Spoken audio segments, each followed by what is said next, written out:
in a world crying out for a top 10 show.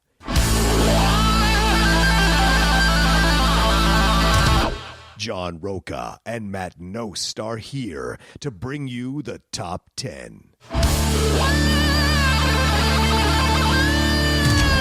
Take it away, boys.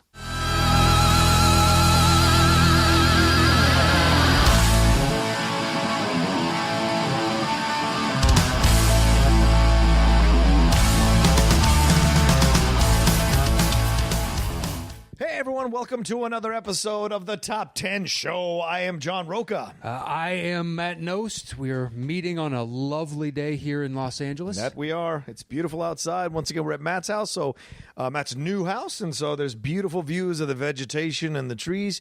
You can still hear the scant sound of a chainsaw cutting up some wood down there at the bottom. Did you see the pipe? No. There's a pipe? Oh, it's...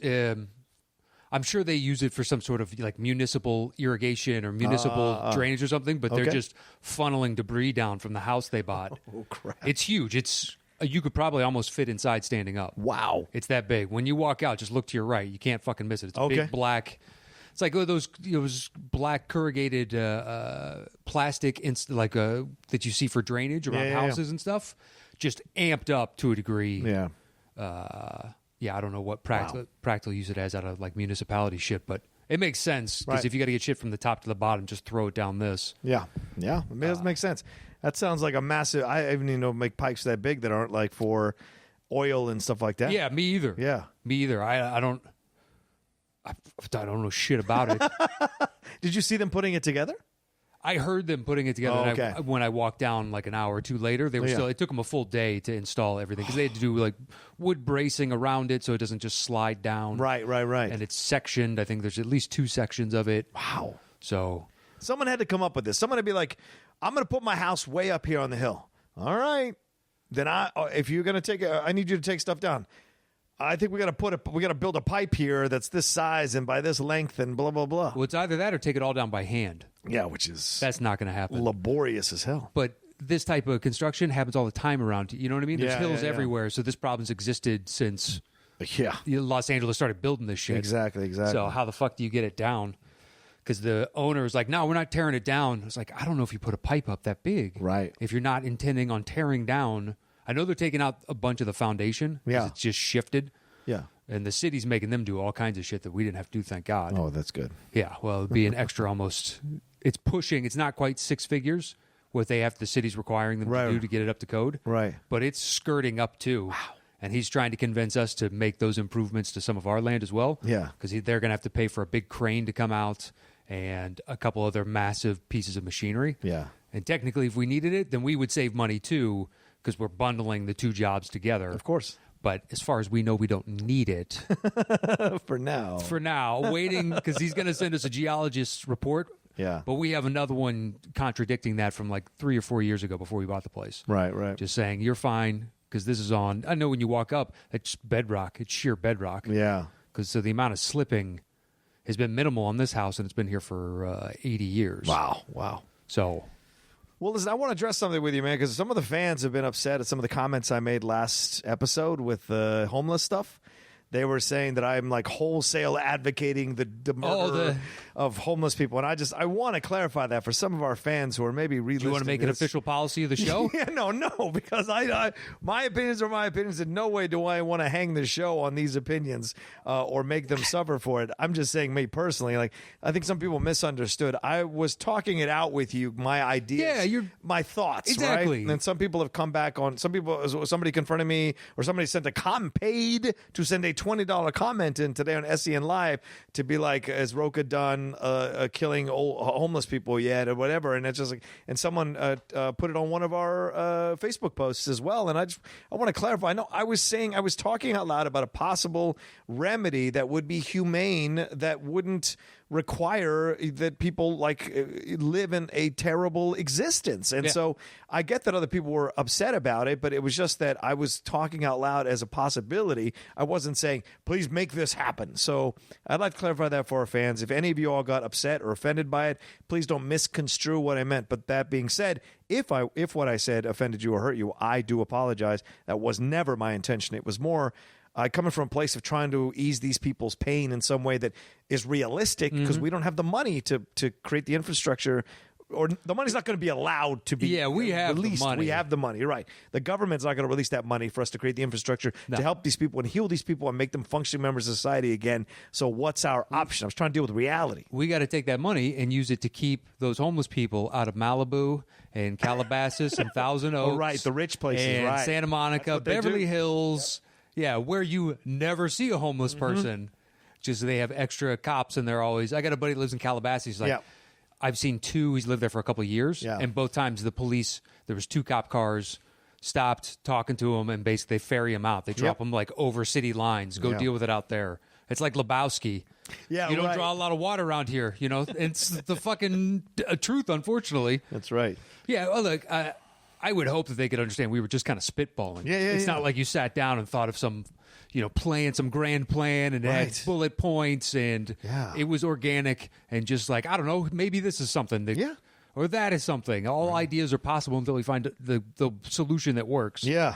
So I just want to clarify that for anybody who was maybe left uncomfortable by that conversation. You went to Imagineer when they open up a new ride. It's called Blue Sky. Yeah. So they think of all possibilities, even if it's physically impossible to do this. Let's just try and create any idea and then winnow down to what is the best. Okay. So you were just, blue sky in it. I was blue skying it, everybody. Hey, what about this? What about that?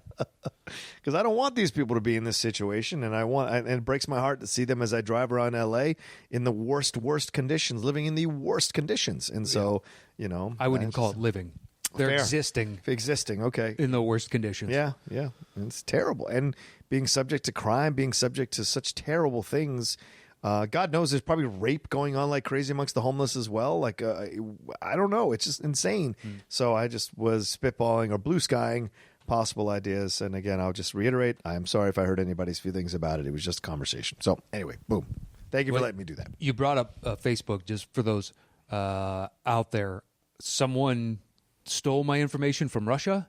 What? Facebook? No, just for Facebook only. Okay. So for the past 2 weeks trying to log in, it's like, you really need to reset your password, and then I go through that rigmarole and whatever else.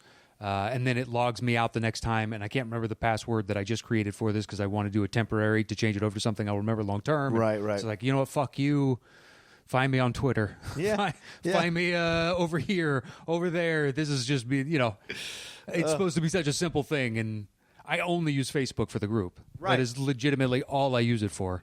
And if we didn't have the group, then I would just get rid of Facebook. Yeah, if I wasn't on this group and the Movie Trivia Schmodown group, I'd probably get rid of Facebook. Yeah, There's no point to it. Or I don't use it. To have some kind of fan page or whatever, then it'd be that's it. There'd be another reason to have it. Yeah, I agree with you. Yeah, just the amount of information that they're taking from you and targeting towards you, and how they're using that to influence businesses and international relations and elections, et cetera, et cetera, et cetera. It's like, you guys have not been operating with the best of intentions. Yeah. It's been, fuck you, I'm getting paid. Yeah. For a long time now. Well, that's true. It's because maybe the same people who went after, they hacked my fan page that I built with my social media, and they took it over. And they wiped out all the information, and they turned it into a conduit for whatever ads or the stuff they were. So it took my social media guy. Whole bunch of Oakley blades. Hey, click here, and it's $25. Exactly. And so some kind of crazy. So he had to go in there, and they found the site, and they recouped the site. I'm still verified there, thank God. But they wiped it clean of all the content, all the pictures, everything, all the posts, everything. So I have to start from scratch all over again. Exactly. It was just crazy, man. So. Yeah, I guess somebody was on a run to go get us and trying to get into your shit. They got into my shit. So, I imagine they just got a bulk of passwords and usernames and whatnot. Yeah, and then logged into those accounts as quickly as they could. Right, went from there. Yeah, good to point. Try and get money from old people on Facebook. Yeah, that's what it is. The phone scams. Now this is the digital version. Yeah, because the only people that I know that are active in my life. Because I don't know, but fans out there could still find great utility within Facebook. Oh, sure. Just for me and my friends, it's like we have text threads, we've got Twitter, we've got Instagram, right? We've got other things, and I just steer clear. Yeah, I don't know. By and large, it sucks. I mean, it would continue too until the light was cast on those shadows that Facebook has been guarding. Yeah. So who knows how long it would have gone on for? In the long run, yeah. Yeah, and just, I'm sure Zuckerberg had presidential aspirations before all this. Oh, sure. Does this, hurt him with the manipulation of data long term? Because maybe not this cycle, maybe 2 cycles from now, he was thinking, I'd start laying the groundwork now for it. The game is so dirty now, man. It's like, I mean, watching that debate last night, I was like, they're just going for blood. Everything's just about blood. It's always been dirty. Mind blowing, man. It's always. You're right. It's always been dirty. I feel like the tactics are even dirtier now than they used to be, or maybe just the modern tactics. They're quicker, or they're quicker rather. Yeah, they're more effective. They're more effective as well. Yeah. The misinformation is more easily spread. It's more readily available for people to believe whatever narrative they want to believe, and you're just like, man, this is.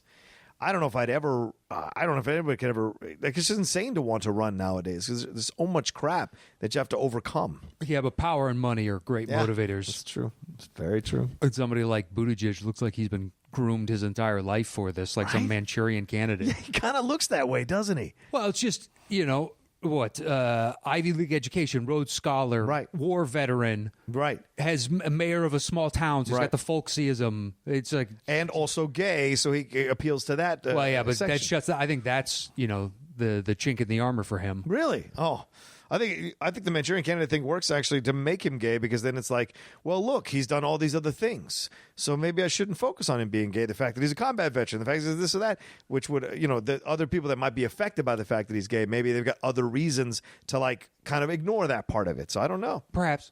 But I also know that there are types of individuals where that is a black and white issue to them. True. Very true. So it's already done. Yeah. Doesn't matter how good your policies are. I'm sorry. Right. Just like, boom, you're cutting out how large a percentage of potential voters. Yeah. Automatically. Right. And across, socioeconomic backgrounds and race, ethnicity, et cetera, et cetera, et cetera. This is a polarizing issue. Yeah, true. It's craziness. It is. But, enough with downer talk. I know. I was just going to say, how do we segue out of this, man? I don't know. I didn't anticipate us doing that. Well, that's all right. Well, hopefully clarified for those individuals that, were upset. It wasn't intended that way. And we'll move forward. We'll get back to, dick jokes and everything else. Don't you worry. They're inevitably coming. Yes, as it should be. As it should be, yeah.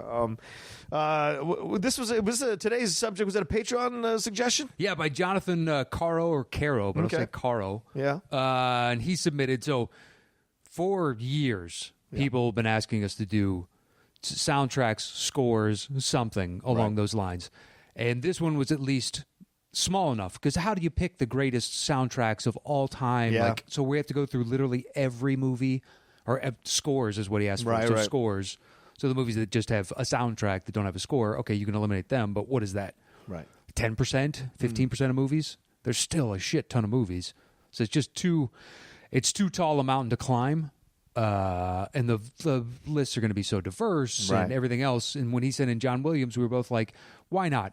People have been asking for us to do a score, cinematic theme, anything, whatever, show for a long time. So we're like, this seems like a good opportunity to do that. Yeah. And hopefully all the people that have been asking for it, this is, something right up your alley and you enjoy it. Yeah. And for everybody else, I mean, it's John Williams, so you know his work. Right. If you're a fan of any movies of the past 20 years, you know a few of these themes, even if you don't like the movie. Yeah. Which there's one on my list where I'm not the biggest fan of the movie, but I'll be damned if that isn't an amazing song. Right. And if I like the movie more, this thing would vault even higher. I'm guessing it's even higher on your list. I don't know. Maybe. Oh, I imagine. Oh, okay. If I remember what you're talking about, then yes. But it's still got good placement on mine for, look, I don't care for the movie, but I'll be damned. Yeah. If that doesn't get me hyped. It's really impressive. Yeah. And then you go through his IMDb, and it's like, dude, this dude's been working since 1962 or maybe even earlier. Yeah. Just like on this TV show, this movie I've never heard of, this. Yeah, it's just crazy. Nonstop.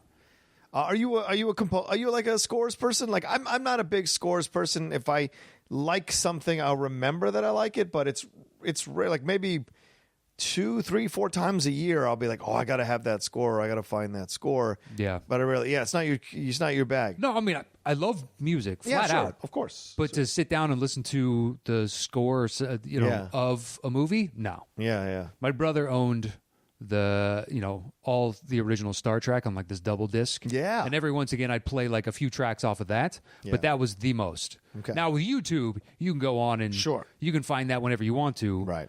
But when I would have listened to this the most, I would have had to gone out and buy it, and that shit wasn't happening.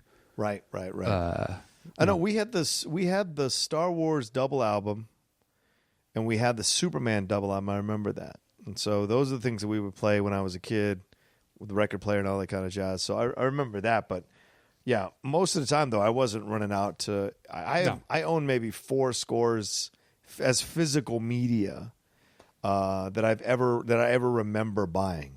The Mission is one of them. Last of the Mohicans is one of them. Okay. And there's a couple of more that I can't remember offhand. I know Man of Steel is one I enjoy, but I purchased that digitally. I didn't purchase that in physical media. Okay. But yeah, it's really rare when I do that. Yeah, I've never bought a physical copy of any of those. Wow. Okay. I mean, now with Apple Music, you can. Right. And technically, I guess maybe Daft Punk for Tron Legacy. Yeah, that counts. I guess that kind of counts. But Well, I mean, they composed. They did.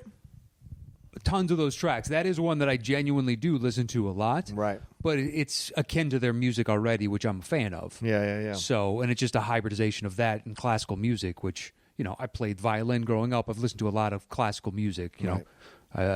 So it hits me in 2 sweet spots because I already enjoy what they do. And then you're bringing this in, and the seamless blend is really impressive. Right.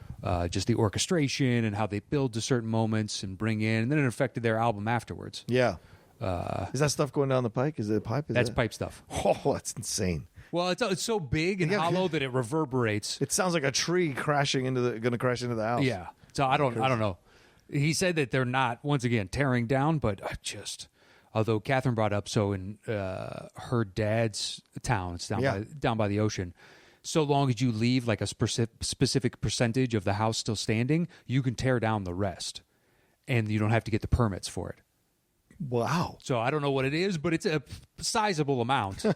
So I am guessing, because they got permits for other things, or they're pending permits for other things, but they're just laying the groundwork for now. Maybe it's the same in L.A. County, where so long as you leave 25% of the house still standing, you can destroy the other 75%. Well, there you go. Damn. Well, they kind of need to. Yeah, true. Kind of clear the way for it, yeah.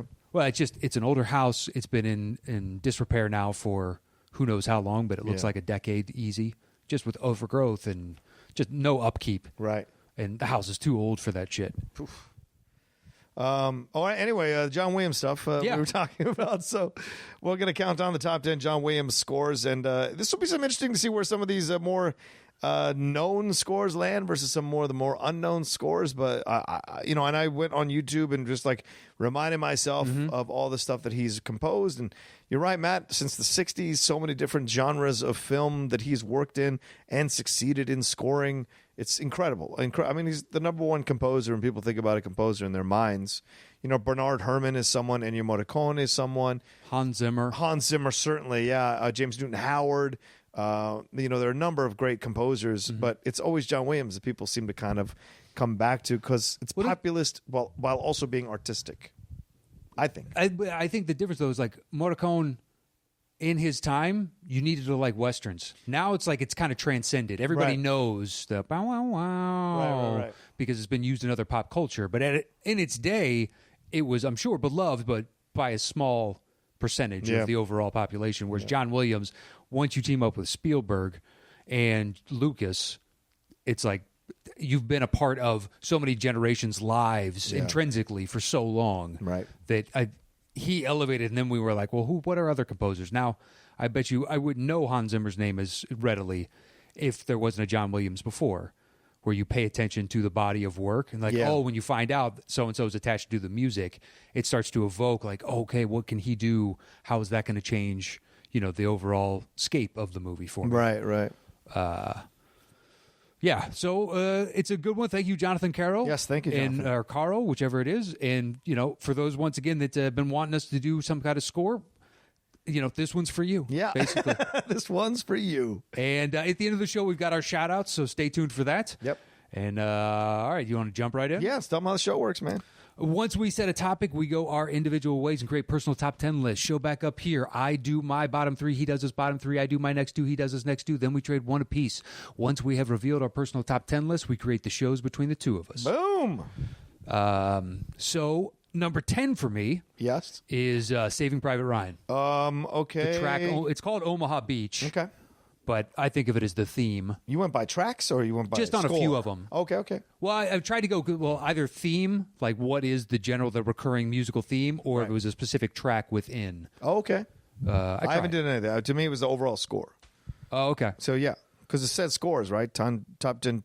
Yeah, scores. Sure. Okay. So Saving Private Ryan then. Yeah. All right. The emotional. Not on my list. Not on your list. Yeah. It's a 10. There's a few that there was another movie that I'm not the biggest fan of, but it's got a couple really great songs in it, and something and other movies that just had no shot. Right. Just flat out be like, well, I'm sorry. There are other people that, I'd say a decade younger than us. There's a specific movie that may make their list because that just takes them back to their childhood. Right. But I couldn't tell you what the songs are in it off the top of my head for the life of me. Don't care for it. Right. Some of Spielberg's worst, in my opinion. Oh wow, you're really going for it there. All right. Well, are you a fan of Hook? No, I don't put it on my list. Yeah. It never had a shot. Yeah, no. A Spielberg list, it'll never have a shot. Dustin Hoffman movies, it'll never have a shot. Robin Williams, it'll never have a shot. Oh, yeah, no. Julia Roberts, it'll never have a shot. It's an uneven movie, to say the least. I don't care for it. Fair enough. But Saving Private Ryan, it's really the music for me cements on the transition from into Old Man, and you realize that that's Matt Damon, and he's now lamenting all these years past and whether or not his life has been justified for the sacrifice of all these other individuals to get him home. And the emotional punch of that is what really cemented it for me making my list. I don't think that movie is really known for its music per se. Yeah. It's more about the, storming the beach at Omaha and then the band of brothers that they have as they go through this, and one by one, certain individuals, no longer proceed on the journey, and how you deal with the tension of that in the midst of all this war. Yeah. The music helps service that very well, but the punch for me is right at that transition. Yeah. It's a powerful score, that's for sure. I mean, the moments when, right at the beginning, of course, that incredible, there's so much of that score that's involved. And then when it's finally settled, that battle, the score that kicks in as you're looking at this massive, all these people that have passed away and all this, the cost of whatever they've done is pretty powerful. The score that kicks in, you're right, at that end and all that thing that happens there. Yeah, I can't disagree with it at all. Yeah, it's a great choice. What's your number 9? 9 is Schindler's List. Yeah, it's a slight punt for me. Okay. Yeah. 8 for me is I just chose the first Harry Potter for its theme because it cemented the theme for the overall. That's a punt as well. Okay. Yeah. Interesting. My number 10 is Jurassic Park. Look at that. That's a slight punt. Okay. All right. My number 9 is E.T. That is another one where I'm like, I don't care for the movie, but it's got a couple songs. So you moved it higher? No, it's not on my list. Oh, it's not on your list. Okay. It's not on my list. It does have a couple of songs I enjoy. I mean, I don't think the overall score holds up as well as some of his other stuff because it only has a couple of songs that are like when you hear them, you're like, oh yeah, I remember it. Really moved me. Blah blah blah. Da, da, da, da. When the going home scene has a really great score moment, and of course when they're escaping on the bike, flying, exactly. That's the song. Right. The bum, ba, just really where he hits that high note and you soar along with the visual. Exactly. Yeah, I loved that as a kid. It just it's a good song, but it also made me kind of sad. Yeah, sure.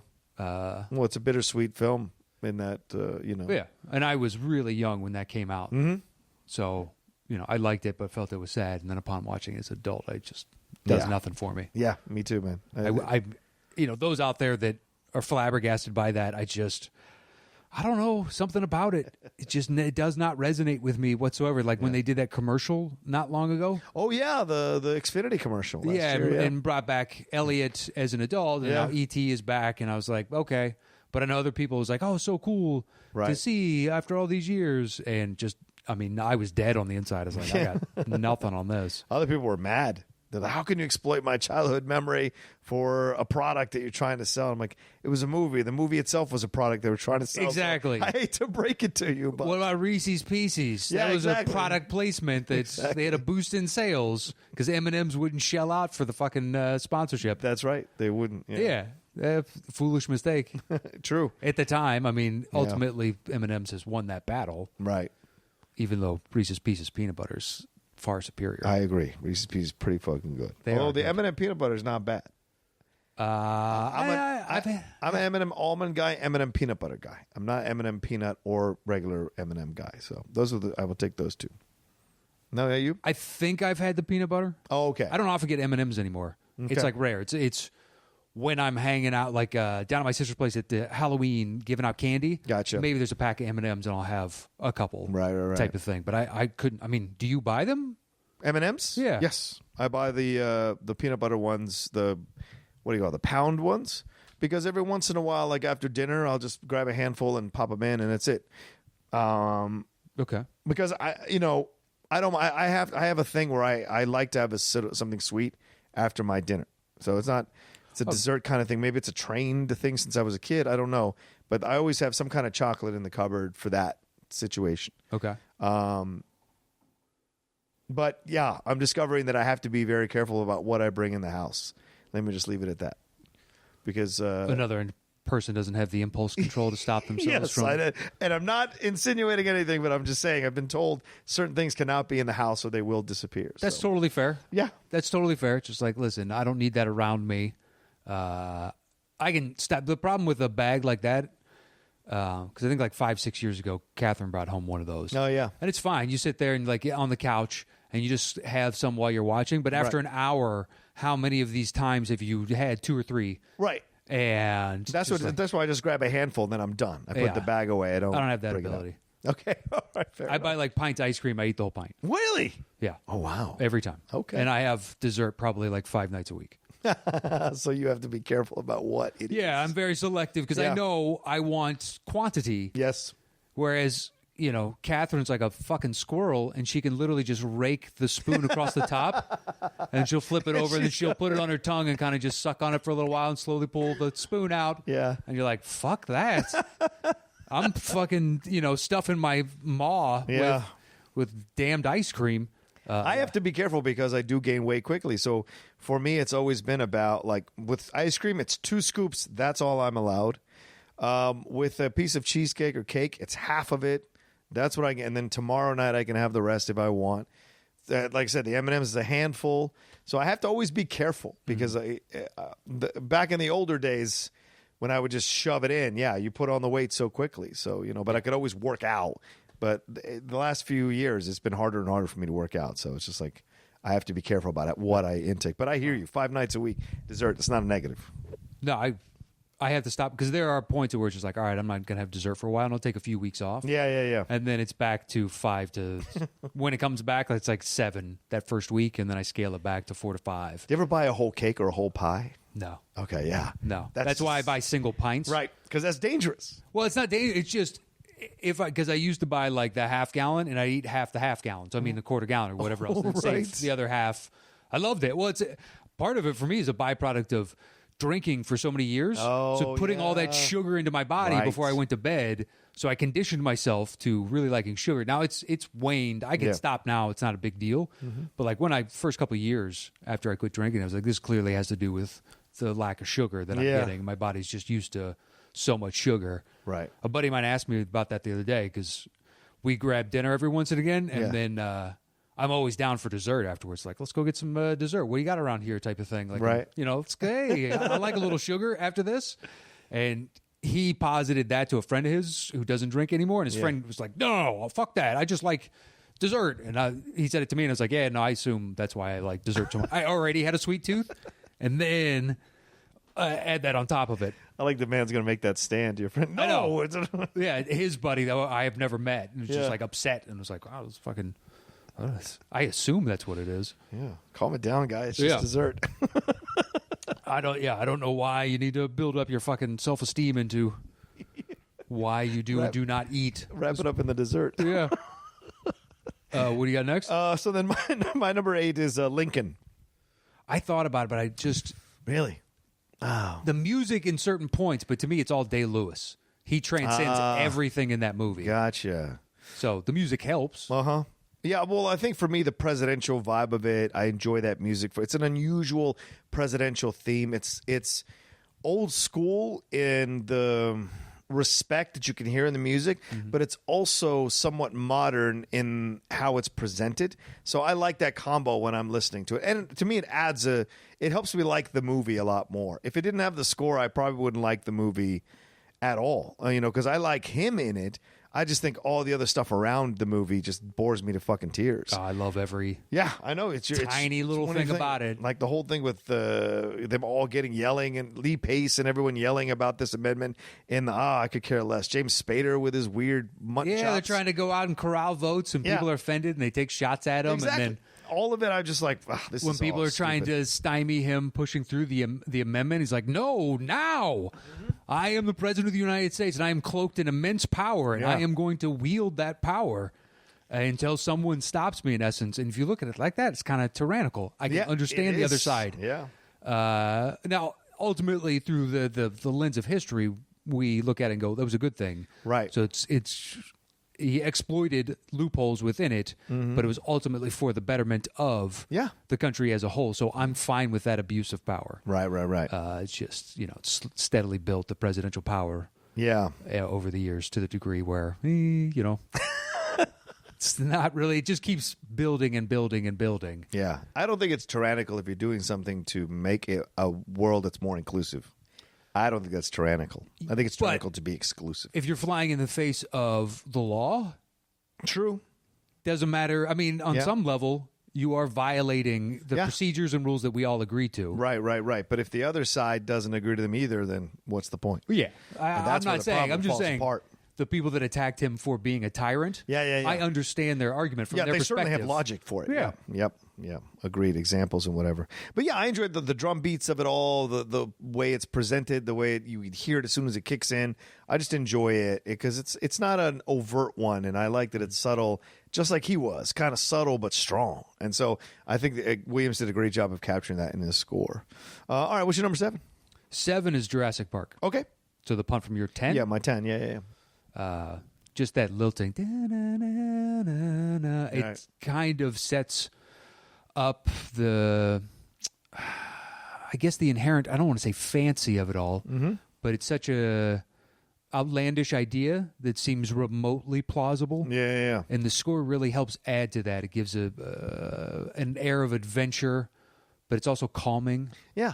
Because at certain points it could be like just this really in your face, like when the raptors are attacking, or the T-Rex coming through and just billowing, and it lets out that loud roar and whatnot. And you could have this hype that's fast paced, but to have this calm thing be what we all take away from and remember it, and it's iconic. Yeah, I mean, you can play just a couple notes and people's boom, Jurassic Park. Yep. Yeah, you can. Yeah, exactly. Da da da is boom. Yeah, da da da da da. Exactly. Okay, yeah, that's clearly Jurassic Park. Yeah, that's tough to do just within what is it? Da da da da. 5 notes. Yeah, 5 notes. And and the score is so great because it does convey the wonder and enjoyment of this possibility of the dinosaur. Right? None of us. Occasionally he'll have certain sound cues in the movie that are more menacing. But overall, the score is more one of like wonder and just fascination that this could be possible, right? Just the way it's designed. So I love that about the score of a Jurassic Park. I wish I enjoyed the other tracks as much as I enjoy the main theme. And the main theme is great, but some of the other tracks I don't find myself enjoying as much. Okay. And so that's why it was number 10 for me. It just isn't quite consistently all the way through as enjoyable for me as the overall theme, which is tough to live up to. It's a great theme. Yeah. I just think that because that theme is so excellent, so singular, that it elevates the overall product up. All right, so that was my 7. Yeah. My 6 is going to be, get ready to say the words punt. Okay. Which is Superman. Yes, it is a punt. It is a punt. Still, though, not bad. 6? No, 6. For a movie that I do not care for? Yeah, you do not like for whatever reason. For all the right reasons. I didn't say right or wrong. Boring as shit. I just said whatever. The character that I can't identify with. Right. Anyway, we'll get into it. Yeah, we'll jump into it. My number 7 is Schindler's List. Okay. Yeah. It didn't make you think? No, it was about punt from my 9. Oh, sorry. Yes, it was your punt from 9. Really powerful score here, man, and like heartbreaking. Just heartbreaking what he's able to do. And it's a sparse score. It is. Which matches what the movie is, right? It's raw and sparse, and it doesn't try to overpower you in the move. In any of the scenes that the score kicks in, it's always just subtly playing underneath whatever is happening to kind of accentuate it. And by the time it increases in volume in certain moments, you can forget that the score has actually been playing the whole time. So true. And it's not used throughout the whole movie. It's only in certain moments, which I think is really great as well. That single violin. Oh, yeah. It's such a sorrowful note that comes in. And it helps. It pairs so beautifully with the images that Spielberg has given you on the screen. Right. And, perhaps Williams could see the effect that this overall was having on Spielberg and infuse that into the music, because it's sad, but not to the point of depressing. It really helps evoke just the overall tragedy that this was. But yeah, that single lilting violin just has always stuck with me. Yeah, agreed, man. Yeah, thoroughly agreed. And it stays with you after the movie is done too, because obviously the images do too, but that score stays with you. And just, I don't know, just if you've got any remotely sensitive bone in your body, that score can stay with you as a moniker of what can happen. So. And then my number 6 is JFK. Okay, I couldn't tell you. I've seen that movie once. I've never gone back to rewatch it. It's one of those rare Williams Oliver Stone combinations that I didn't. It's a weird pairing. Yeah, it's a weird pairing overall, right? But I really loved this movie when it came out in the 90s, and I became like an addict to reading all the books about the Kennedy assassination, the conspiracy, the whole nine. I tried to read that Warren report. That it's such a dense thing to read. But I spent more time just watching the movie over and over again, and that score, I like just what he's able to capture of the loss that the country felt, and you can hear it through the score. Because the is almost played like they're shots being fired from a weapon. Okay. And so there's a combo there of the drums signifying presidential, but also signifying the death of a president, the assassination of a president. And so I've always enjoyed that about the score, and it really is one of my favorite parts. Even now, because the movie doesn't hold up now when you go back and watch it. It really doesn't. Okay. There are some good scenes, good moments, but overall as a package, it doesn't hold up. Like most of Oliver Stone's stuff, sadly, it doesn't hold up as strongly as it did when it first came out. And that's it's rare when I go back to watch an Oliver Stone. Yeah. I like Wall Street. I'll still go back and watch. Still fast forward through parts. Okay, yeah, that's understandable. It's a very 80s film. Certain aspects, but Platoon, never watch. Right. I've seen it a couple times and just like, I'm good. Me too, man, twice. There's plenty of other Vietnam movies that I prefer over this. Yeah. Natural Born Killers I can rewatch. Okay. But I have to be in the right mood, but that one can still work for me. I like The Doors, but only certain scenes in The Doors. I'll never watch that again. Yeah, once was enough for you.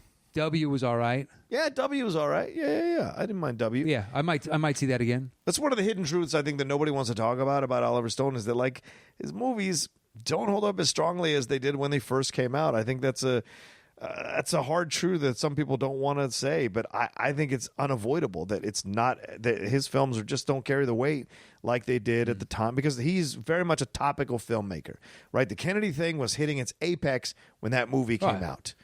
Platoon, Vietnam, we had all those Vietnam movies in the late 70s, early 80s, but this was the one of the, and he did the baby boomer generation version. Born on the 4th of July too. He did Born on the 4th of July, which I think can be overlong.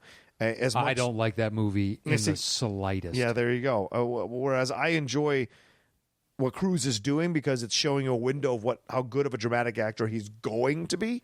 The film itself overall can be a bit tedious. But at that point for me, and I think I said this on a past episode when we were talking about this movie, there's so many Vietnam movies that came out, and I saw a bunch of them, but I didn't live through Vietnam, so I didn't have to go through the catharsis of tearing that scab off over and over and over again. Good point. To just, cathartically as a society understand the wrongs of the past, what we asked our citizens to do, what we inflicted on another people, et cetera, et cetera, et cetera.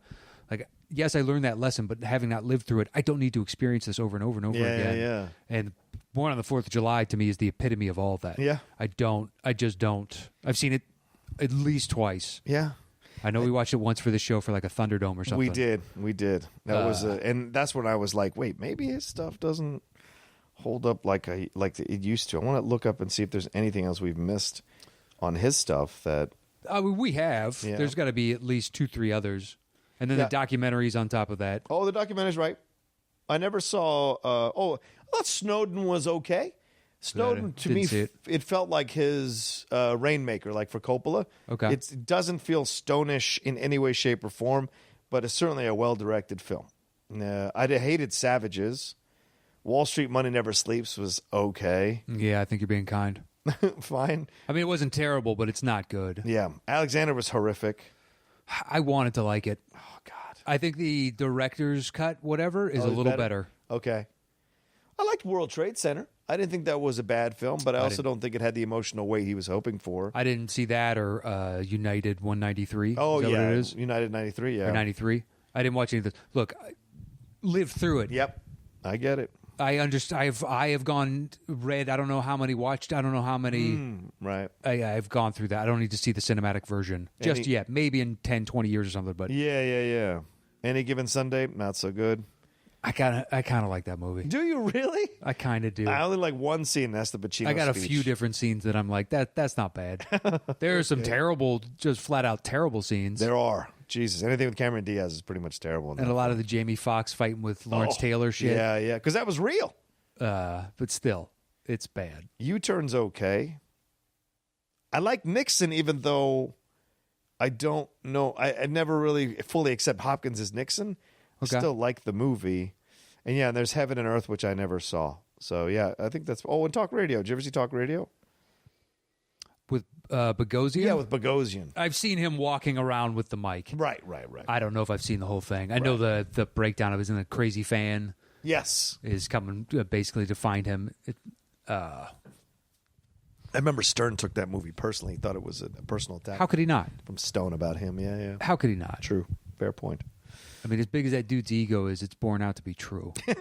Right. Exactly. He's a fucking radio DJ that... a movie was made of him. A radio fucking DJ. A movie was made of him. He's got an ego for a reason. He stuck around long enough to be on America's Got Talent for seasons. I know. Mind-blowing, dude. This show is still going. It is.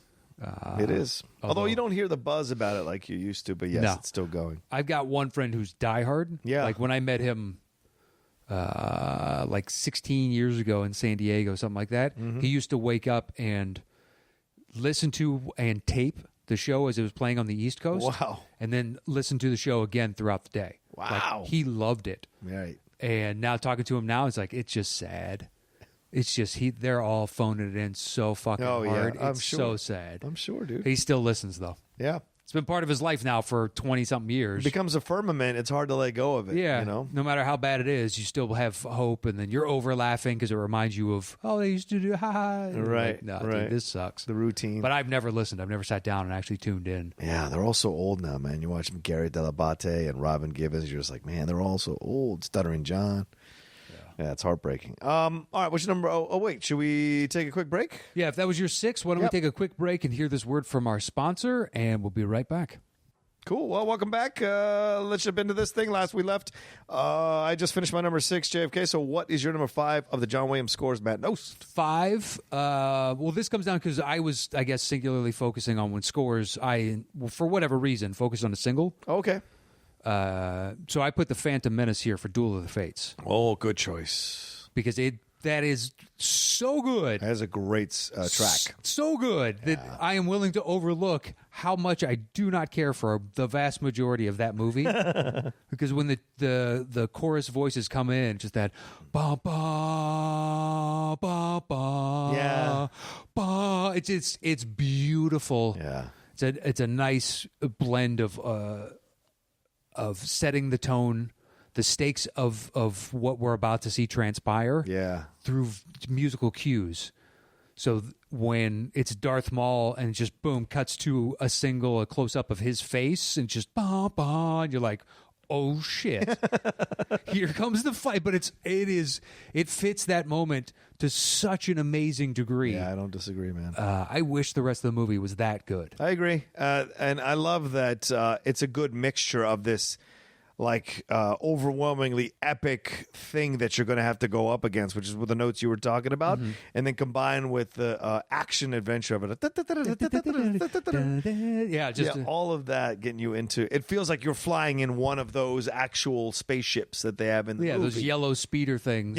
Flying around, but and then it cuts back to, and it's this big operatic score. When it's Qui-Gon and Obi-Wan versus Darth Maul, and then seamlessly just goes back and forth. And it's truly impressive. Because in that moment, it made me like the movie. The first time seeing it, was like, oh, this is chills on the back of my neck type of stuff. I remember hearing the track before the movie dropped.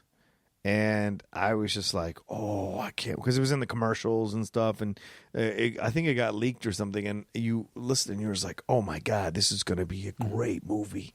This movie's going to be insane. And then you're like, oh, man. Because I think they dropped the soundtrack before the movie came out. So I think I was in a friend's car in Tallahassee listening to it. And I was like, this is a great track. I can't wait to see the movie. Then you go see the movie and you're like, ooh, okay. It reminded me of, I want to say the composer's Dvorak, but I can't remember. But that bum, bum, bum, bum, bum, bum.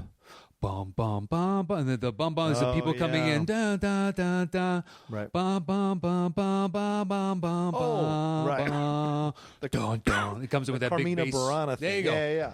Comes in with a big bass, and just that's what it immediately evoked within me. Just this, you're setting these epic scales. That's a good comparison. Yeah, I agree with that. As soon as I heard it the first time, I was like, that is exactly what I'm thinking in my head. Good for you, John Williams. That's what a true artist does. Yep.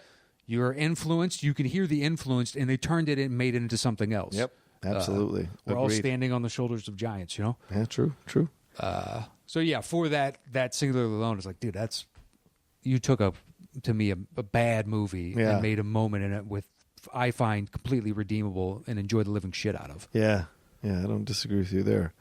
My number 5 is the pun from earlier, Harry Potter. Okay. And I mean, I think just because having worked in the land and liking those movies, I just have a special affinity for that particular soundtrack for the first film. And also, it's just, there's such a childlike, and he captures this correctly, like just this childlike wonder about what is going on in that movie for a young Harry Potter and Ron and Hermione, and just the way he it's such a brilliant score, man, because it just really puts you in the vibe of this completely alternate reality that exists at the same time, that is accessible through these magical ports for only certain people.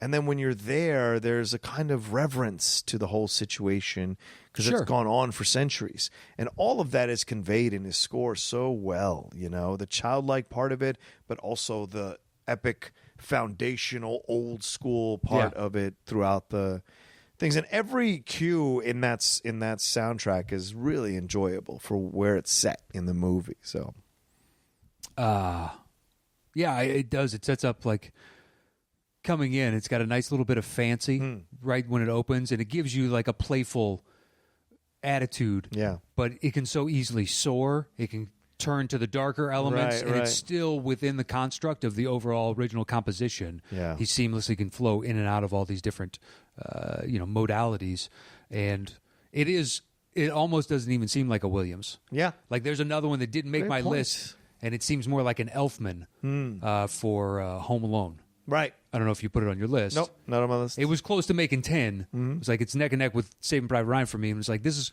almost like you channeled Elfman and made your version of an Elfman, and it fits the movie beautifully. And see you go out of your comfort zone, right, or out of the style that we're accustomed to, and that is impressive in and of itself. Yeah. Of you're not just the Spielberg we assume, right, type of thing. Even though you're awesome at it, Spielberg, Lucas. You have all these other, you've got a curveball, you got a knuckleball, you got a fastball, et cetera, et cetera, et cetera. And Harry Potter, from moment one, it creates a kind of lived-in world. Yeah. And, with all the books and whatnot, this score has to meet the expectation levels, and it really does. It helps seal the deal and makes a story that I never read, I thoroughly understand why it was so engaging for an entire generation and now generations to come. Yeah. She did good. There's always great mystery. Just what you said earlier, Matt. It's a great point. Like the beginnings of it, you hear that mystery.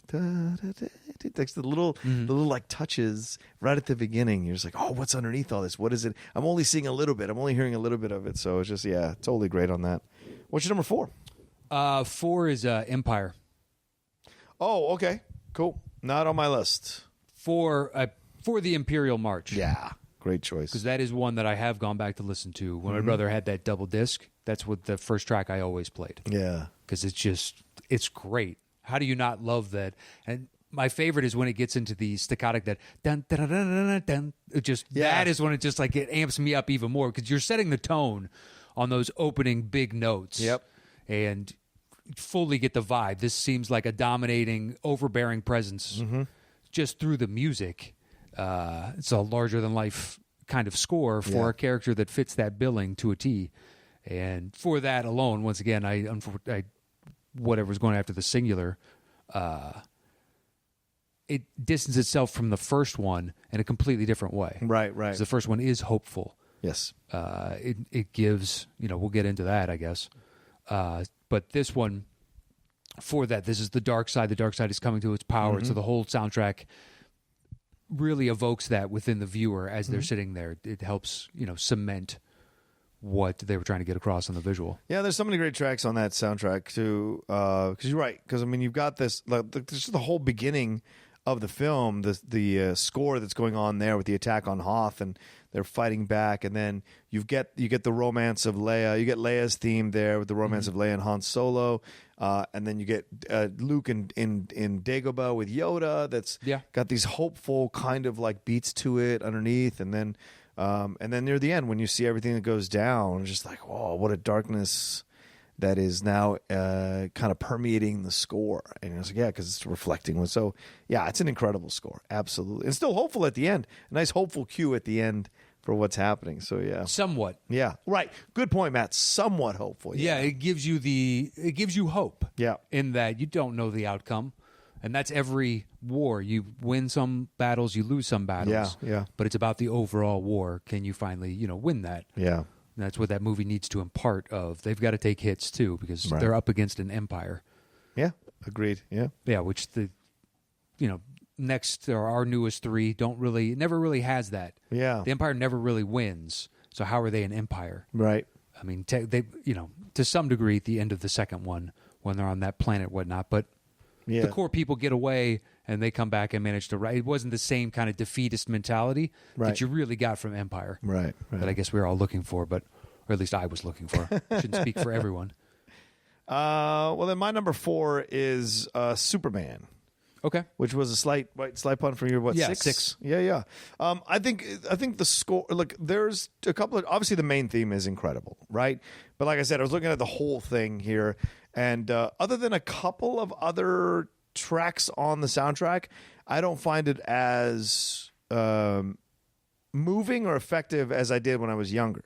Like, Can You Read My Mind now feels like a cheesy little cue, It just feels a little cheesy. Okay. I do enjoy the cue for Ned Beatty's character, for Otis. Just the tuba that comes in to kind of like offset this great overall theme of Superman, right? This aspirational theme of Superman. Sure. Then you have this like kind of low rent dude playing with the tuba, which I think is great. But I mean, that you can't deny that the theme is why it made 6 on my list. Exactly. It's such a great theme. It charges you up to a degree that it transcends the movie. Yeah. I mean, you can put it on right now, and everybody A would think Superman, but B, it's independent of that. It still gives you that bum, bum, bum, bum, bum, Yeah. bum, bum. You just feel like you can jump over a building. Exactly. And as it builds, like it just, had that been the movie for me, that would be one of the all-time greatest. If it lived up to that soundtrack. Right. And especially that score, rather. But that specific theme. It is undeniably amazing. Yeah, right. And the thing is, great is it conveys flying. That it does. Theme. But even the buildup feels like you running to fly. Yeah.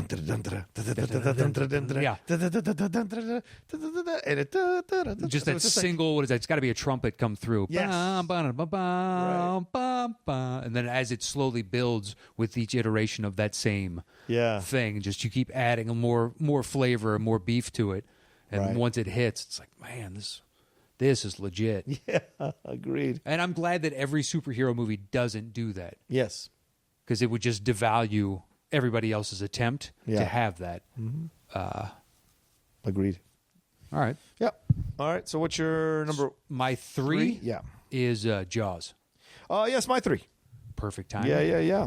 I wonder if we're going to go 3, 2, 1. Maybe finally we found the commonality.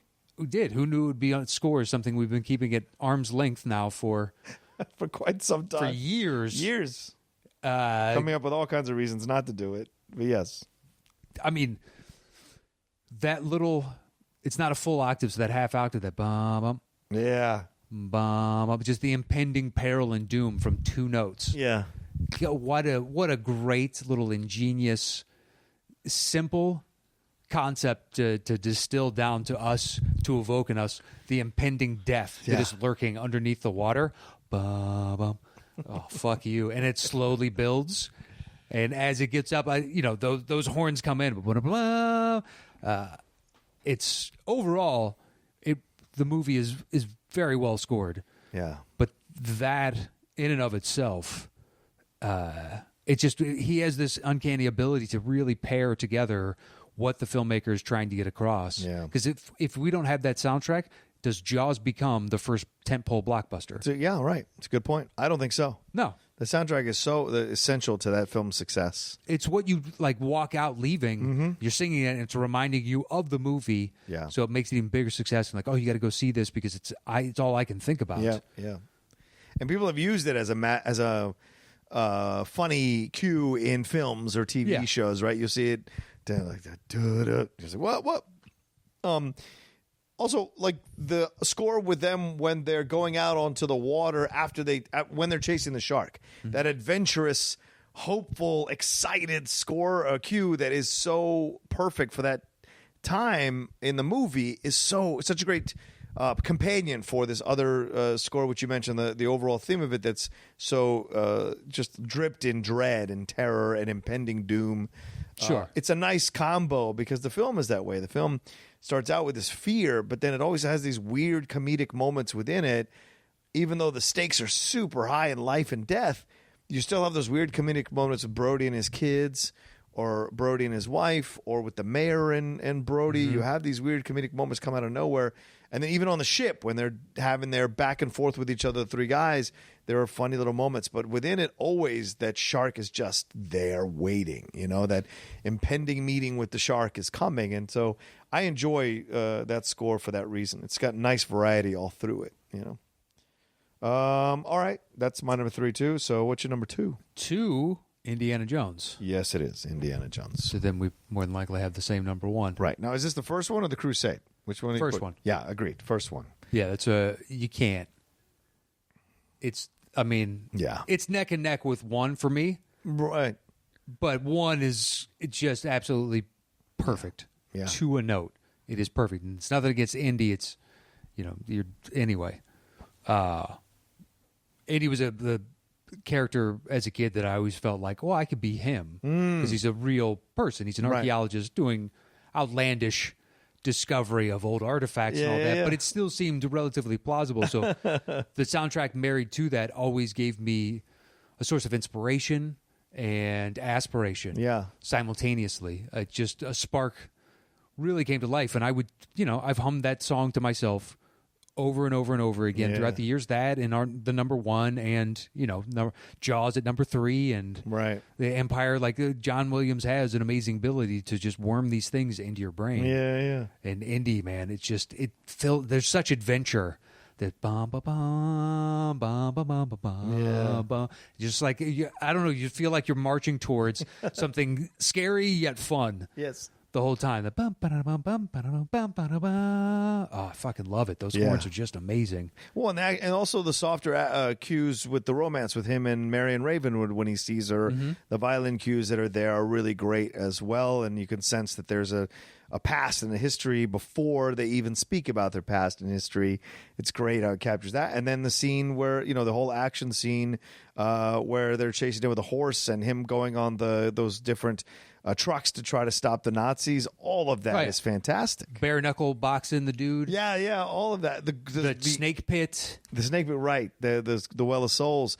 But the adventurous cues that are going on during that whole sequence before he's finally, ends up on that submarine, and then eventually, of course, tied to a post there with Marion. But yes, all through that, the soundtrack is great. The music cues are perfect, and they just kind of take you from one scene to another. Like they drag you from one scene to another, or elevate you from one scene to another as you're listening to the score so that you're excited about what's coming. So it's just a brilliant score overall. And you're right. Yeah. I mean, like, how can one man compose so many themes that are just iconic for so many franchise characters? Like, it's incredible. As credits are rolling, that song plays, I'm leaving singing it. Yeah.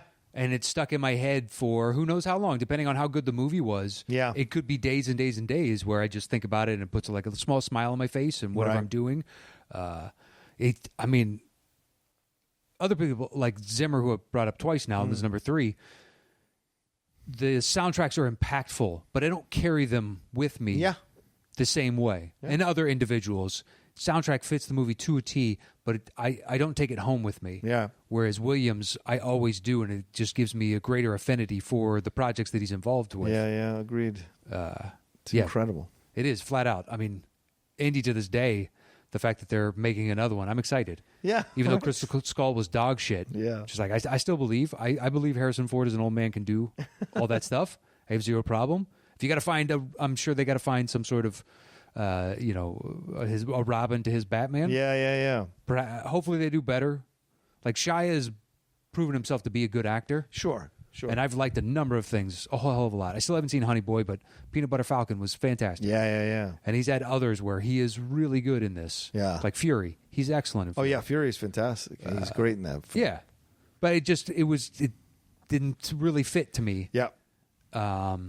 I haven't looked at the cast list of whatever, because it's just an announced project, is it not? Yeah. So, well, no, Indy said, or Harrison Ford said on the Call of the Wild press tour he's been doing, he said, we start shooting in a month or in a couple of months. So it's happening. And it's supposed to come out in summer of 2021. So we'll see. All right. Well, I've already bought a ticket no matter how bad people say it is. Yeah, that's true. I will. I got to see it. I saw Crystal Skull, I think, twice in the theater. Oof, yeah. It's fucking terrible. Yeah. The swinging with monkeys on vines and the fencing over 2 Jeeps, like that whole sequence. And then the ants that take the German dude down into, and I didn't mind the Area 51 aspect of they've got to find. That was interesting. That's in theme with what you've done before instead of going after some sort of religious artifact. Right. And you still got, your evil individuals and just bring in a new aspect. Okay, Crystal Skulls could have worked, but the execution on tons of different plot points just fell really flat for me. Yeah. But I still have hope. Spielberg, you still got me. Yeah, of course. So our number 1 is clearly Star Wars. Yes, Star Wars, The New Hope. Yeah. A New Hope, yeah. That one, I mean, I tried to not include too many Star Wars. I was like, which one do I really want to include? And because I agree with you, man, Duel of Fates is a phenomenal track. But overall, I just think A New Hope there's just so much in it that is rich, man, and musically rich, and really brings you into the world. Like, you could listen to the soundtrack and you've watched the movie. Like, that's how it feels like. And that's a rare soundtrack that when you listen to it all the way through, you feel like you've rewatched the movie again, because every one of those cues makes you remember a scene in the movie, and then you're reliving the scene in your mind as you move into the next cue. And I think that's just an incredibly brilliant accomplishment from John Williams. And once again, like I said earlier, this idea that he can create so many different themes for so many iconic franchise characters and make them all unique and distinct, and have their own voice. And that's really rare. Yeah. Because artists, actors, directors, they all repeat. But John Williams finds a way to not feel repetitive, no matter what he's scoring, and this is proof positive. Nothing sounds like A New Hope. I mean, from the opening jump, as soon as you see Star Wars, you get nailed in the face with that horn blast. Because you could come in and it's like show Star Wars and then suddenly come in underneath it to let the title that sink in. And no, this is a punch in the mouth from the bang. And from moment one, it's got this nice build as the credits and this marching little bum, ba-da-ba, ba-da-ba, and as you're getting into, and then usually it's cut to in space flying towards something else. So that there's this subtle little strings that come in. It goes right down to the drips subtle, right off, and it gives you the mood of the story from the very beginning, from second one to the end. But by the end of A New Hope, and he's staring off the binary stars, and those lilting horns that come in that really give a hope. It gives you hope that so much so that they, brought it back in the last one where she stares off with BB-8 into the binary stars on Tatooine again. Good point, yeah. It's that effective that you bring it back full circle. We open with this and we close with this. Yeah. And you walk out. I would love to have seen that in the theater. Like I would have been, bouncing around for days about I need to see that again. That was amazing. Yeah. Strikes Back was the first one I saw in the theaters. I had to go back. I watched that one on TV, New Hope on TV on like CBS or some shit. But yeah, I agree with it's just I don't know. I don't know what more you can say about it because neither one of us are necessarily musicians of scores, and we can break down every instrument at what point or whatever the twists and turns are within the scores to convey the situation. I think we both just know that score overall is just incredible amount of craftsmanship and makes you feel that movie, from beginning to end. Leia's theme's in that as well. Luke's theme is in this thing.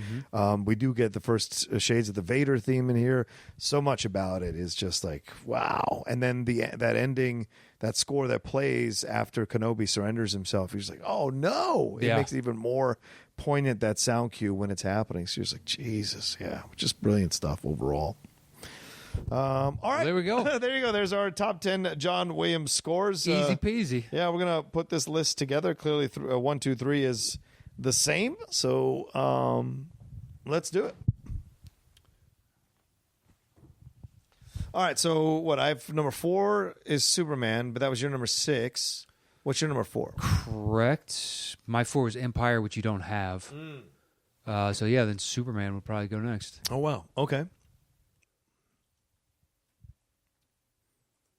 And then do you want to put Empire next, or do you want to put? Because I have Harry Potter at 5. I've got Harry at 8. Oh, okay. What else you got? 5, 8, or I would say 5, 8 wins that. Okay. So Harry Potter there at 5. All right. Boo. All right. Empire next. Sure. And then we also have in common Jurassic Park and Schindler's List? Yeah, Schindler's List is 7 for me. I've got that at 9. Jurassic Park is 10 for you? Yeah, 10 for me. So that's 7, 10. All right, so it goes Schindler, then Jurassic Park. Okay.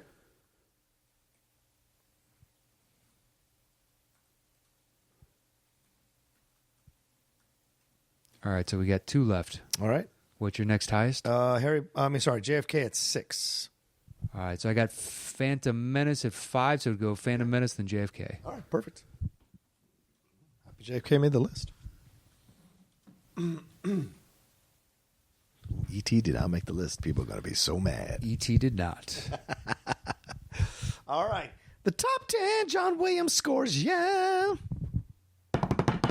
At number 10. JFK. At number 9. The Phantom Menace. At number 8. Jurassic Park.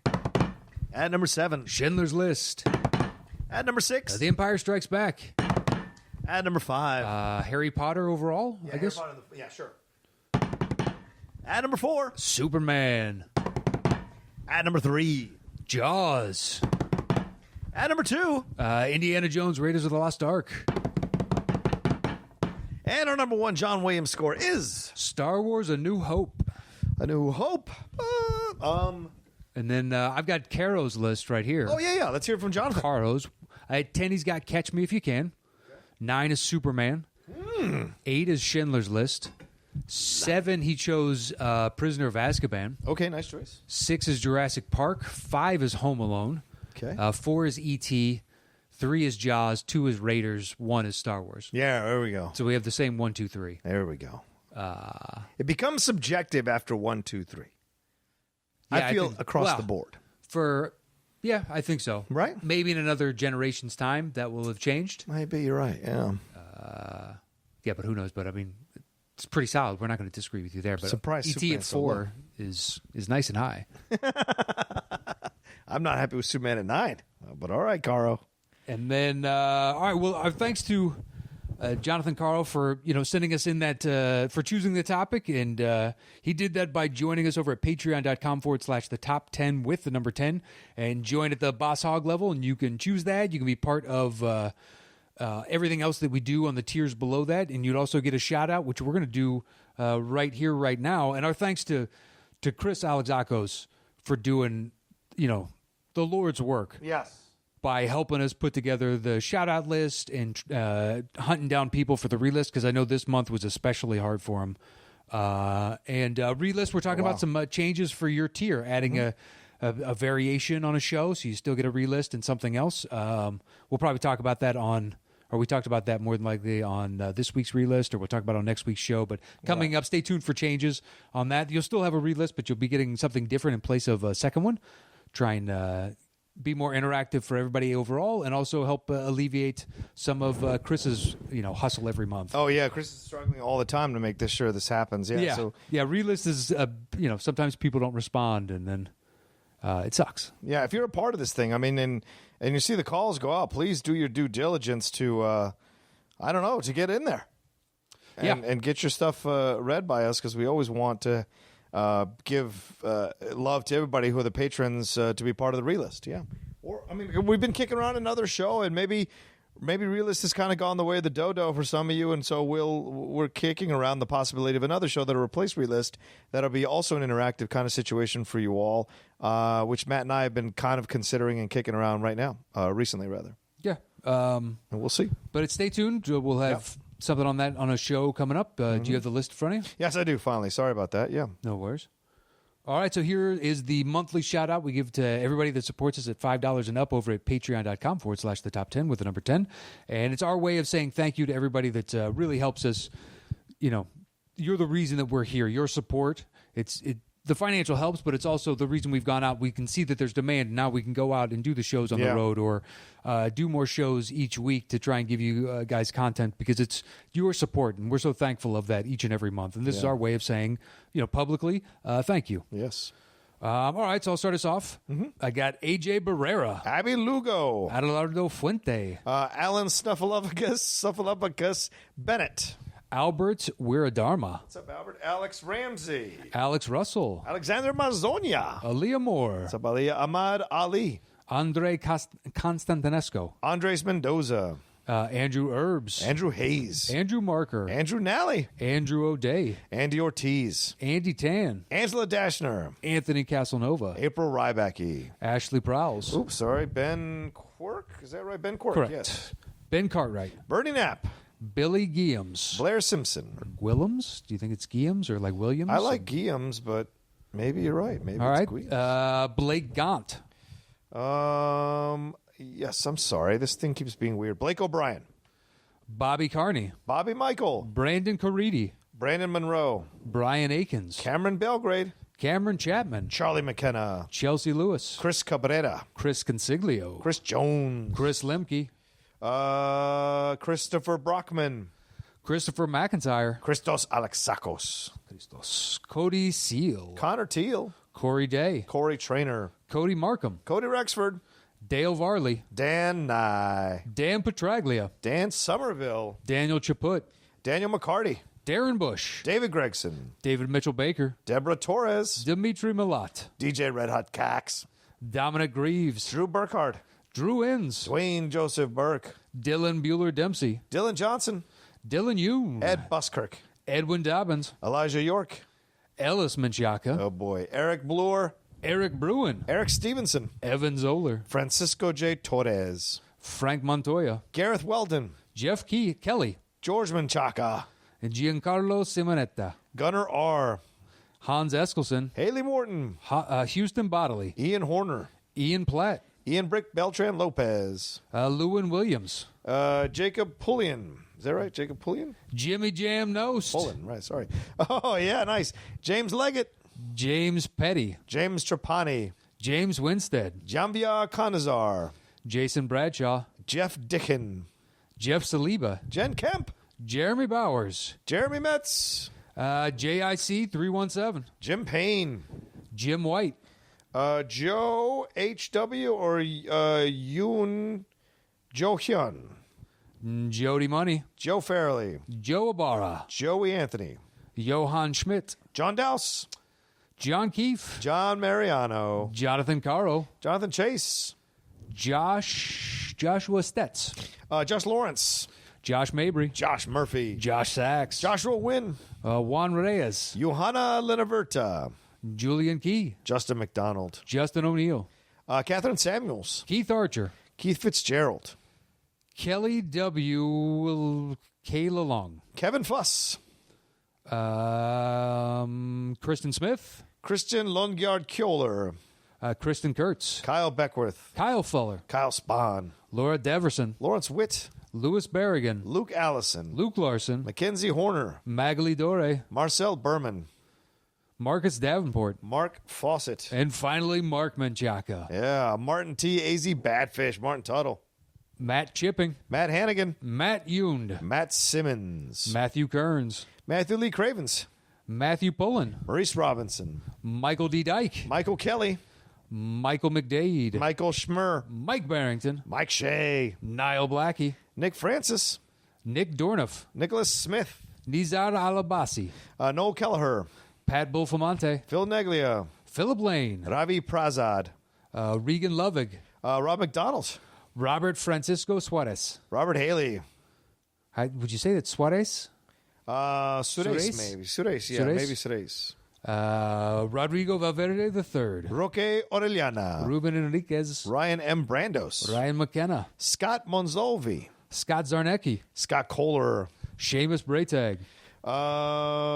Sean Brennan. Sean LeBeau. Sean Scott. Oh, sorry. Sean Scott. Seth Shearer. Shane Noble. Simon Brouillard. Stacy Flores. Steve Schluckebeyer. Stephen Anderson. Stephen Armstrong. Sujayanth Fernando. The Blast from Our Past podcast. Hey, the Cinephiles, you know who you are. Thomas Clarence. Thorsten M. Mueller. Tim Begg. Tim Franco. Tim Kaskuba. Tim Reimert. Timothy Berg. Timothy R. Williams. Todd Whitkey. Tyler Spots. Wayne Murphy. Victor Whiskey Alund. Wiley Todd. Will Morse. Willie Logie. Gigosan Zirian. Zach Butts. And Zakaria Kaufman. Awesome. Thanks to everybody. Yeah, thank you all so much. That supports us over at patreon.com/the top 10 with the number 10. And we actually have something mailed to us. Yeah, let's take a look at this. We have a gift. We rarely get the gifts anymore, and we used to get a bunch of them, so this is pretty awesome. Yeah, so it's a name we just read off, Michael D. Dyke. He sent it to us all the way from Akron, Ohio, and I will open this now. I have no idea what it is. It's a nice size box. It's I don't know if it's repackaged from eBay, but it's got eBay tape. Do you want to use both hands? I can vamp while you use both hands if you want. I don't want you to cut your hands or anything like that. Yeah, we always appreciate the gifts. Some of y'all for a run there was a nice little run where you all were sending us gifts and we were getting them and putting them up. And Matt was going to create the Hall of Fame or the wing, the guests or the gifts wing of the fans that we were going to put in the top 10 Hall of Fame building. And do we add this one to it? Let's find out. There's a note on the top. Great. And it says, a gift for each of you. I'm either really late or looking to the future. Hashtag top 10 Cleveland. From Michael D. Dyke. Oh, it's little Rock and Roll Hall of Fame stuff or Cavaliers? I don't know. Little LeBron stuff? So he's got them each marked off. Oh, wow. Personally wrapped. Okay. What does yours say? It says, Matt, they don't sell a Fletch. So this is the next best thing. It's, interesting. It's a box. I don't know what the box is. What does yours say? Mine says, when I found this, I knew John would love it. Also a smaller box. We'll see. Let's open these up. Let's take it as literally a verbal unboxing. So I like that. All right. Let's see. Got a little tissue paper that's all wrapped in. What'd you get? I have a Batman Hallmark keepsake. Wow. Of him stepping atop a gargoyle. That is awesome. With some brick as the wind blows his cape back. It's a Christmas ornament. Oh, is that from a particular thing? Like a animated series or shot from a thing? Whoa. No, it looks like it's based on the comic books. Okay. That would be my guess. Yeah, it looks like, yeah. And wow, I would say cool. early 80s, maybe. Yeah. Something along those lines. It's got a little bit of a Dark Knight Returns vibe to it, that's for sure. The police spinner from Blade Runner. Oh. So it's pretty cool. Is yours an ornament as well? It's a Christmas tree ornament. Yes, it is. That it is. A keepsake. It's much more than an ornament. It's a little work of art created by a real person with a real passion to tell a big story. When you hang a keepsake, you're hanging a story of you there, Matt Nost. Boom. Well, thank you so much. This is very good. And these are 2019 keepsakes, so these are current. Thank you so much to my wife is going to hate this. Yeah, right. Good, great choice. I am literally going to unbox this and go ahead and put it in the Christmas decoration box so she doesn't know it exists until next year and be like, oh yeah, no, I got that as a gift. I'll hang that on the back of the tree. We have to put that up. That's awesome. Do you guys get a tree? Yeah, we got a tree. We did a bunch, and we kept it up longer, like in the second week of January, because we had got it so late in December. We got it in the middle of December, so we were only able to enjoy the tree really for about a week and a half, 10 days, a little bit over like that. So we were like, fuck it, we're leaving this thing up for another 2 weeks in January so that we can really just enjoy it. I hated taking it down, man. She did such a great job decorating it. And by the way, all of it from the 99-cent store, and she did a phenomenal job. Couldn't believe how great it looked. Yeah, tons of our stuff comes from the 99. When you need just the stupid bulbs. Yeah. Just nondescript bulbs. Why am I paying a lot of money for exactly filler? What's the point? Yeah. There's the real ornaments, and then there's the other shit to make it not look sparse. And there's no point in spending a lot of money on those. Yeah, she did a phenomenal job, man. Every time I walked in and saw it, I just had a big, stupid smile on my face. Yeah, it's the only holiday I celebrate, man. It's the only one I decorate for. Yeah? I could see doing Halloween just because, but if we had like trick-or-treaters. Sure. But I don't think this neighborhood will. Yeah, I don't think so either. Well, our last neighborhood had a decent amount. No, I don't deny it. I'm saying walking up 7 flights of steps. Oh, we would go down street okay, side. fair enough. Sit next to the garage. That's cool, okay. Yeah, never going to happen. We'd have to give them like 2 full size, right, to walk up all those stairs. Get up here. If people want to send, do we want to put the address out there? Sure, send it to care of Matt Nost at 108 South Highland, and it's in Highland Avenue, Fullerton, California, 92832. There you go. So send it there, 108 South Highland Avenue, Fullerton, California, 92832. There you go. It is up there. Our thanks to everybody that supports us. London, May 2nd. Go to kingsplace.co.uk and pick up your tickets over there. Yeah. I look forward to that. And you can follow me anywhere at Matt Nost. And make sure to check out my podcast, Embrace the Hate. You can find it anywhere you get podcasts. There you go. Don't hesitate on these tickets to London, people. Right now, we're at a decent spot, but we're not at a great spot. So please buy these tickets. Go get these tickets. Come see us. It's 400-seat theater. We really want you all to come see us do it. It might be our first live show of the year at this point. Because Houston doesn't look to be happening quite as quickly as we were hoping. Yeah. So this will be our first live event of the year. So we're going to be ready to act the fools and have fun with you, interact with you, and do all kinds of fun stuff there. So please come join us. Make an excuse to fly to London. Make an excuse to drive to London or take the ferry or wherever you get to London. Come and join us, and let's have a little fun. And let's do our own version of like bringing the European Union back together by having so many different people. Let's heal these wounds. Let's heal these wounds and come to the Top 10 show. We really want to sell out that 400-seat theater, so give us some love there. As Matt said, you can follow him at Matt Nost. Follow me at The Roca Says on Twitter and Instagram. And please don't forget to subscribe to my channel. Been doing Mornings with the Outlaw every morning from 8 a.m. to 9:30. It's been great to see the responses. It's www.youtube.com/John Roca Says. Go and get involved there. So much more content coming down the pike, and of course all the other stuff I do. Anything else? Nope, that's it. All right, thanks, man. Take care for another episode of the Top 10 Show.